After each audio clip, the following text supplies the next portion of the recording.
getting a little bit deeper into this for the root causes of lipedema, that was what I started to ask myself.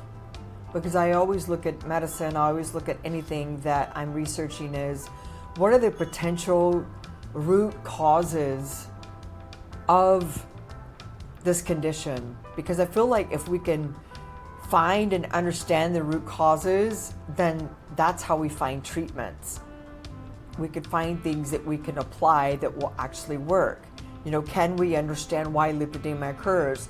How can we examine lipedema from various angles so that we can achieve relief and we can achieve better management and, dare I say, even prevent it for women that don't yet have it, but that if they learn about management strategies, that they won't suffer the way that some of us have suffered from it.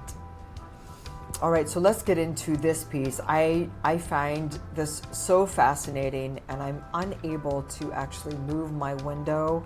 That says why thigh fat is so stubborn. And this is Lyle McDonald's research on lower body fat for women.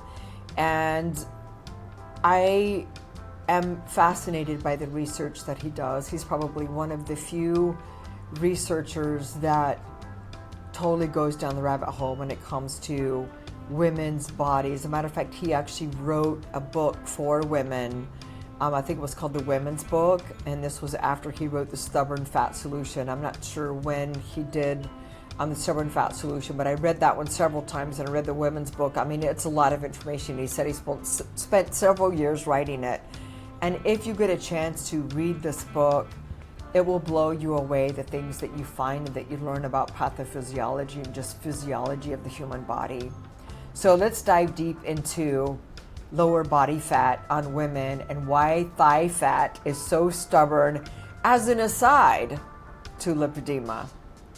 So women naturally, we know this, we've heard this, we naturally have, you know, more body fat in the hips and thighs. It's not a genius to figure that out. We can look around at men and we can see how the fat, you know, occurs. Most men carry it in their gut, and we mostly carry it, you know, in the lower body, sometimes in the stomach as well, and also in the arms, but primarily in the thighs. And so what's really interesting about it is that it's difficult to mobilize fat in the thighs because of the reduced circulating blood flow that's in the thighs, because of the types of receptors that are present there, and we'll get into that just here in a second. Also, I found something interesting that I recalled was that the fat cells, they don't always immediately shrink during weight loss. When a fat cell oxidizes its contents, they can fill back up with water to maintain their size, or for whatever reason they're doing that, and sort of mask like weight loss. And I think that they call that like the whoosh effect, where you wake up one day and then like all of a sudden you lost 3 or 5 pounds. And now really, I mean, there are mechanisms that are at play. And so this might be a regulatory mechanism that is resisting actually rapid fat loss. And so I find that to be really interesting.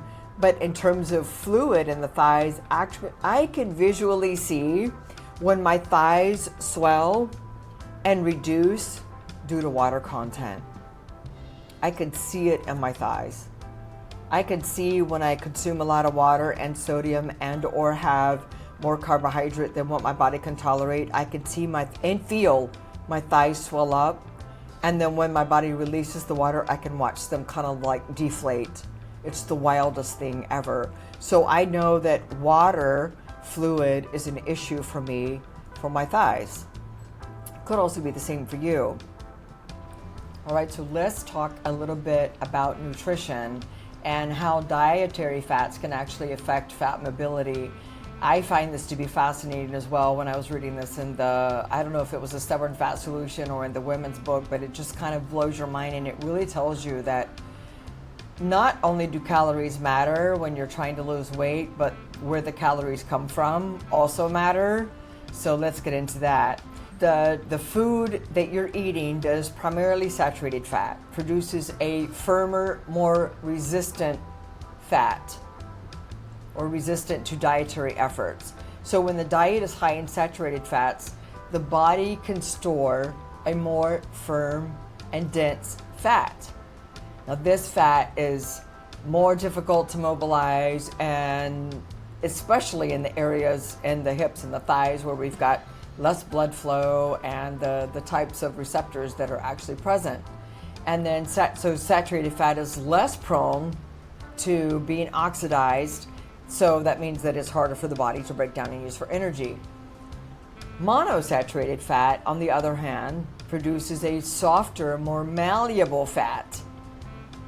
Think about that. If I'm thinking about lipedema, I'm thinking about, wow, okay, that might be a collagen disorder or where it becomes fibrotic, but how much did saturated fat over the years really contribute to that, among other things, but it's just one thing to consider. So with monounsaturated fat, a diet high in, say, olive oil, avocados, macadamia nuts, produces this softer fat that's more easily oxidized. So if you think about, if we switch from saturated fats to monounsaturated fats, it may actually help improve fat mobilization, particularly in the stubborn areas. So if these monounsaturated fats are preferentially burned for energy compared to the saturated fats, it stands to reason that a diet higher in these monounsaturated fats can improve also insulin sensitivity, making fat loss easier. And even some studies suggest that replacing the saturated fats with the monounsaturated fats can alter fat storage patterns. Well, we just read that above, where they talked about it's preferentially stored in areas like the hips and the thighs. So that sort of makes sense. But we want the body to be able to mobilize fat as easy as it can. And so the more monounsaturated fats we consume, the better off we'll be for that.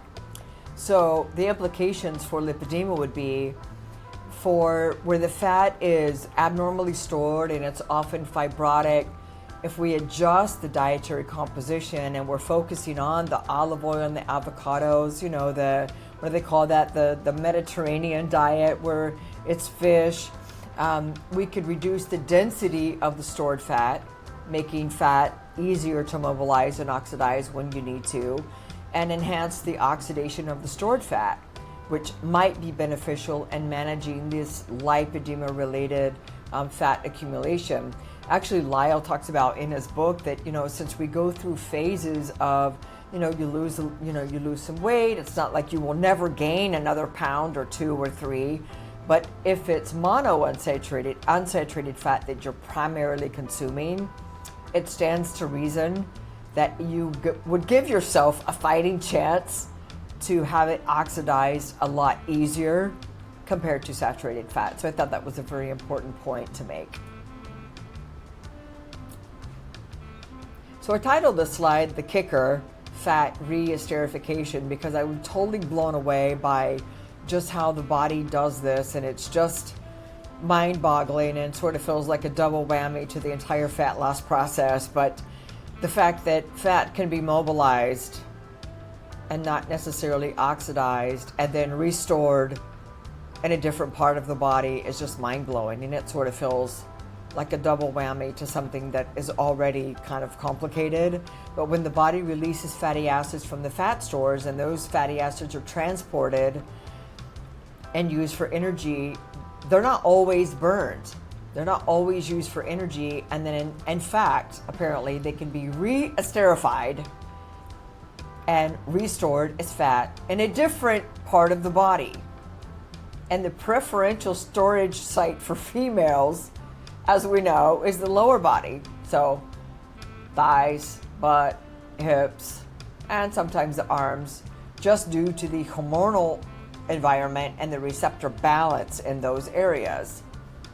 So the lower body fat actually has high fat storage efficiency. Why? Because of the estrogen and a very high density of something called alpha 2 receptors in the lower body that makes it more likely to restore fat than burn it. We already know that in lipedema we find higher local estrogen, so keep that in mind. We also know that the blood flow in the lower body is significantly reduced compared to the upper body, and so that can slow down the transport of mobilized fat to the areas where it can actually be oxidized. You know, we can't get away from this conversation without talking about insulin's role in fat storage. Stimulates the fatty acid re-esterification by increasing the glucose uptake, and this provides the glycerol that's necessary for the triglyceride synthesis, and which is necessary for the fat storage in the adipose cell. You know, insulin gets a bad rap. It is anabolic. We can't live without it. But I think we have become a society that we're living in high insulin states. And eventually the fat cell, if you listen to anything that Dr. Ben Bickman talks about with the fat cell, he talks about how eventually the fat cell stops responding to the signal of the insulin, of just saying, I can't grow anymore. If I grow anymore, I might just die, and I don't want to die. I mean, it's just a fascinating phenomenon. So I'm not here to put insulin in the doghouse, but what I am saying is that it has a lot of different roles in the body, and in a high sugar state, in a low mobility state, not exercising and using energy, high caloric, calorically dense, super highly processed food environment with everything else that we talked about, it sort of stands to reason why our bodies can end up kind of in this state of inflammation, chronic pain, and excess body fat that we are now working to modify. So if we're going beyond lipedema and we're continuing on this path of why thigh fat is so stubborn, and the lower body fat storage mechanics specifically for women, if we're just looking at receptor type, we just talked about how the high concentration of the alpha 2 receptors compared to the beta 2 receptors means that the thigh fat is more resistant to being mobilized for energy. And the case in point is that the beta 2 receptors promote lipolysis or the fat breakdown, and the alpha 2 adrenergic receptors inhibit the fat breakdown. So that sort of makes sense, right? If we have a high concentration of alpha 2 receptors that inhibit the breakdown, well, that just further complicates losing fat in the thighs. So as I'm going through this, there's part of it, I don't want you to feel like, so you know, what the way that I felt when I read this book, and I thought, wow, is it worth it to try at all? Are we just doomed? No, we're not doomed, but it really gives you a lot of perspective on the way that women's bodies are designed and the things that we might need to overcome to target the fat in the thighs. So I'm just putting it out there because that's totally the way that I felt when I was reading this material years ago.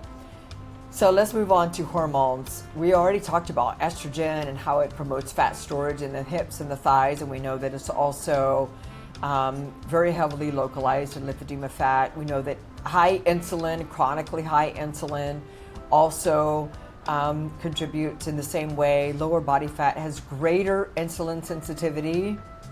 And then this is another thing of, you know, does the body become less insulin sensitive and then it begins to store fat, or do you store fat first and then it becomes less insulin sensitive over time? That's usually what happens. You begin to store more body fat, and then the insulin sensitivity becomes reduced over time, making fat storage easier in the future, especially when we're talking about paring down muscle with caloric deficits and not doing resistance training and all of that. The other interesting piece is the reduced catecholamine activity that is actually present in the thighs. We have adrenaline and noradrenaline, and they both stimulate fat burning by binding to beta receptors, which we just read would be great because, you know, they promote lipolysis, but we don't have a lot of them. Like, we have more alpha 2 receptors. And then the thigh fat from the alpha-2 receptors actually resists being stimulated by the catecholamines.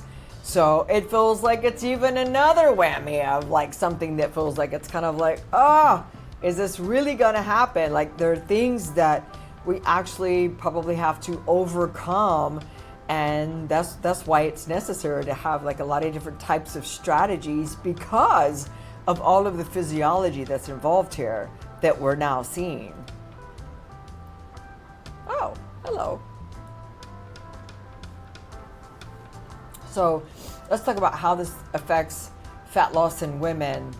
So if we are thinking about it in terms of a caloric deficit, we know that the fat can be mobilized, especially if we've increased movement. Now we really are getting the fat to be oxidized, and we now know that it's not always necessarily oxidized and can be restored back in those areas that are already not easily mobilized, when it comes to fat, release.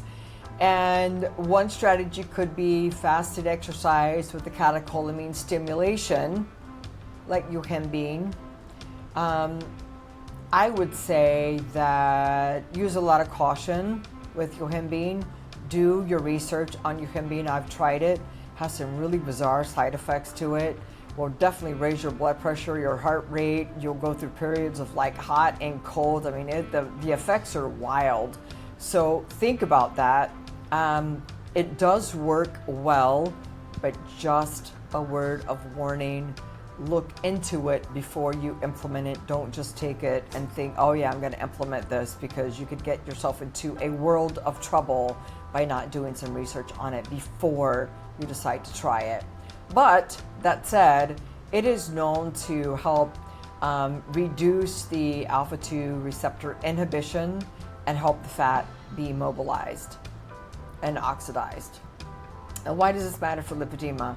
Well, if the lipedema fat follows similar patterns to the stubborn fat, well, it could suggest that even if the fat is mobilized, it might not be officially oxidized in the lower body, but with all of the different strategies that we could come up with to help improve fat oxidation, and I'm going to go through them a little bit later, and prevent like the reesterification, so the reassembling of the fatty acids and restored in a different place. Oh, does that just kind of bite or what? I mean, I just got to tell you, I just feel like that just really bites. I mean, how did, if there's any way that we could weed that out for future generations so that that doesn't happen, I mean, surely evolutionarily there's a reason why that's present, but wow, it just sort of feels like a triple, quadruple whammy for that to be able to happen. But if we could increase the blood flow to those areas, like using hot creams or thigh wraps that increase the heat, then perhaps we could help those areas mobilize the fats, and our caloric deficit and movement would help move the fat out of the fat cell to be oxidized. And then, we already talked about the yohimbine, and again, I encourage you, do some research on it so that you understand exactly what it will do to your body before trying it. So, just to recap from Lyle McDonald's research on the lower body fat. If we increase the exercise, the blood flow to the areas through like thigh wraps, through hot creams, I feel like they actually did work to help reduce that. A lot of people will argue and say, well, thigh wrap will just cause sweating and water loss. Well, I'm not thinking that that's such a bad thing as to have water loss in the thigh, especially if, you have fluid issues like, I do. But definitely increasing that blood flow seems like a really great strategy, at least it has been for me.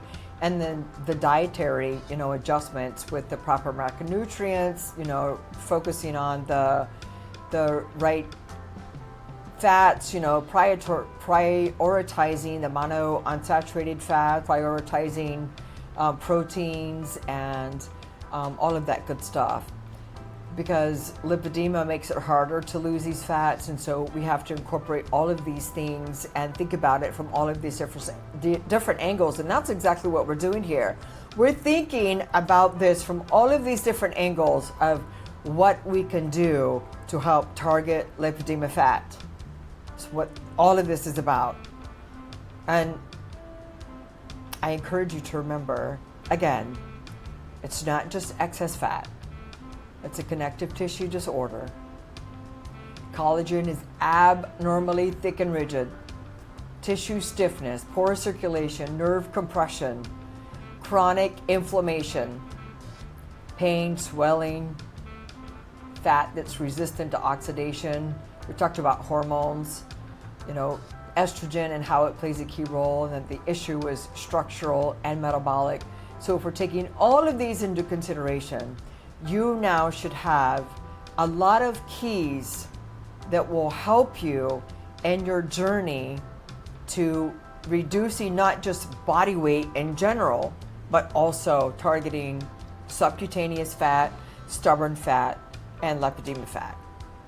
That sounds good. Sounds good to me. All right. So now we're really going down into the rabbit hole. I love the rabbit hole sometimes. I really get into the weeds sometimes. Have you noticed one of the themes that we've seen in this presentation and all of the stuff that I put together, at least it was very apparent for me, and all of the research that I've done in the last several months, chronic inflammation seems to be a recurring theme. So I started thinking, again, back to my questions. If chronic inflammation is an issue, how did we develop it? How did we get into a state of chronic inflammation? How do we combat it? What strategies can we implement? And what angles can we examine it from? Those are my questions. So let's get into it. I thought I would start by talking about what is inflammation. And I'm really sorry about covering up like some of the letters here. I really didn't know that that was actually going to happen, and I wouldn't be able to move my little circle around here. But anyway, it is what it is at this point. So just starting with the basics of what is inflammation. Well, it's the body's natural defense mechanism against injury, infection, stress, and we want this. We want it because it's involved with healing, repair. If you get injured, you want to see that there's swelling so that you know that there was a response. If you get cut, you want there to be a response to your body. You don't want, your body to not be able to mount an immune response to it. So that would be an acute inflammation response, beneficial to your body, very short term. Chronic inflammation, on the other hand, is this long-term, low-grade immune activation that simply doesn't turn off. And it leads to tissue damage and disease. So then I thought, okay, well, what causes chronic inflammation? And as we go through this list quickly, which ones have we discussed with lipedema?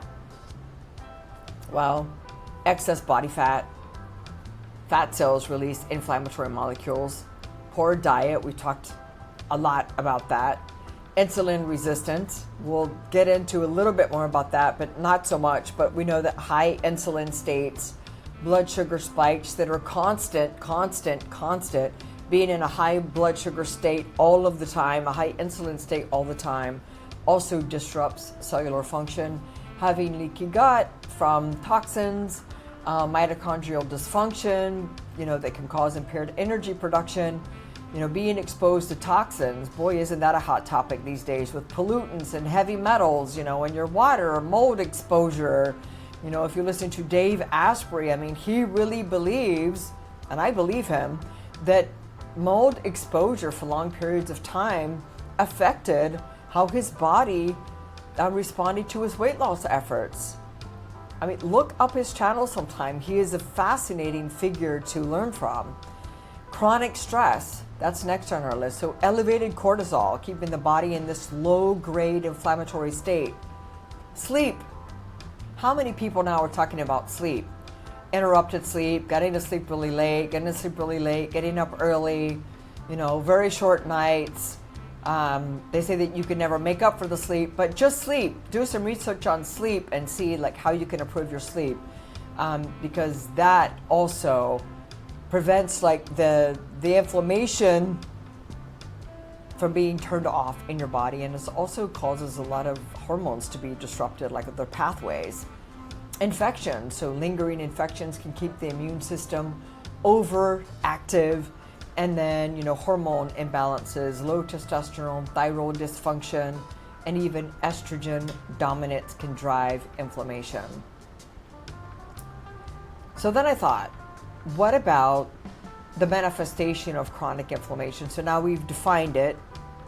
We could see what kind of contributes to it if we're painting an overall kind of sort of, for lack of a better term, clinical picture. What are things that we might feel in our body? Well, fatigue, maybe feeling tired, even after you felt like you have a good night's rest. I felt that lots of times. Have you? Brain fog, not being able to focus, maybe some issues with memory and recall, just slow thinking, where I feel like I'm off my game. Has that never happened to you? It's only been me? Okay. Joint pain and stiffness, achy and swollen joints. I can feel this sometimes just with like certain foods that I eat. Weight gain due to insulin resistance and metabolic dysfunction. Digestive issues. Skin problems, also caused by chronic inflammation. Eczema, acne, general redness, mood changes. Like, who would have thought? Anxiety, irritability. Makes total sense. That might be an interesting one to really go down the rabbit hole in, but I have not done that yet. Weakened immunity. So I have learned a little bit about how chronic inflammation contributes to this. So if your system is constantly trying to combat all of the chronic inflammation in the body, then you could be more susceptible to colds, infections. Maybe you have things that don't heal as quickly. We know in diabetic patients that is certainly the case. And if you look at diabetes, there's a lot of inflammation that is involved with type 2 diabetes, like adult onset, for example. And so I would encourage you to go down the rabbit hole on any one of these things and see, am I feeling any of these, and which one of these might be playing a role in my own weight loss journey, and specifically even for lipedema, because a lot of these are really associated with lipedema, specifically in women. So here, if we are connecting a lot of the dots when it comes to inflammation, because that indeed is the rabbit hole that we are in right now. We talk about key cellular mechanisms of this chronic inflammation. So Dr. Ben Bickman talks about the fat cell expanding and literally becoming stressed and sending out signals of help, telling the brain and telling the body, stop sending me, it's sending out all of the messages, stop sending me more insulin and more glucose, I can't do anymore.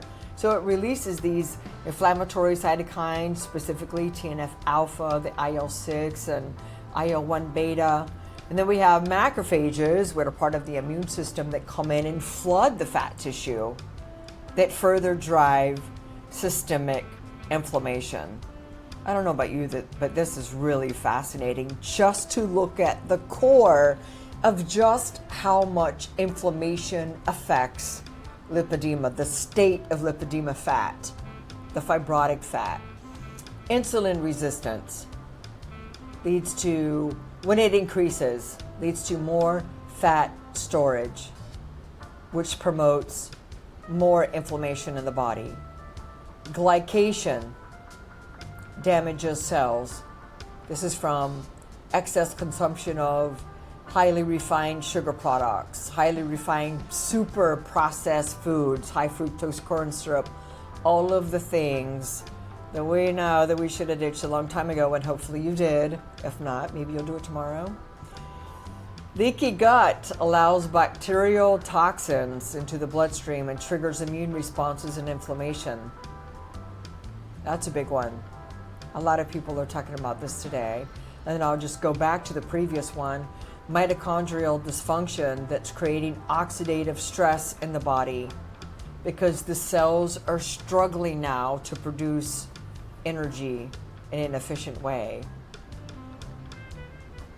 So now let's talk about why this is such a vicious cycle.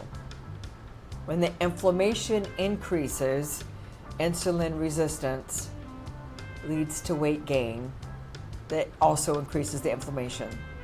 Fat cells fuel the immune system, and it overactivates. It's overstimulated. Now we have processed foods and stress or chronic tension that makes it worse, and that keeps the cycle going.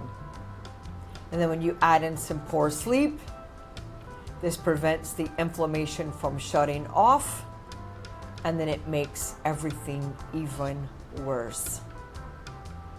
So now we can go back to that list of what are the ways that we manifest chronic inflammation through fatigue, through joint pain, all the things. Going back to that. Start thinking now about ways that chronic inflammation might be manifesting in your body that are even an aside from lipedema.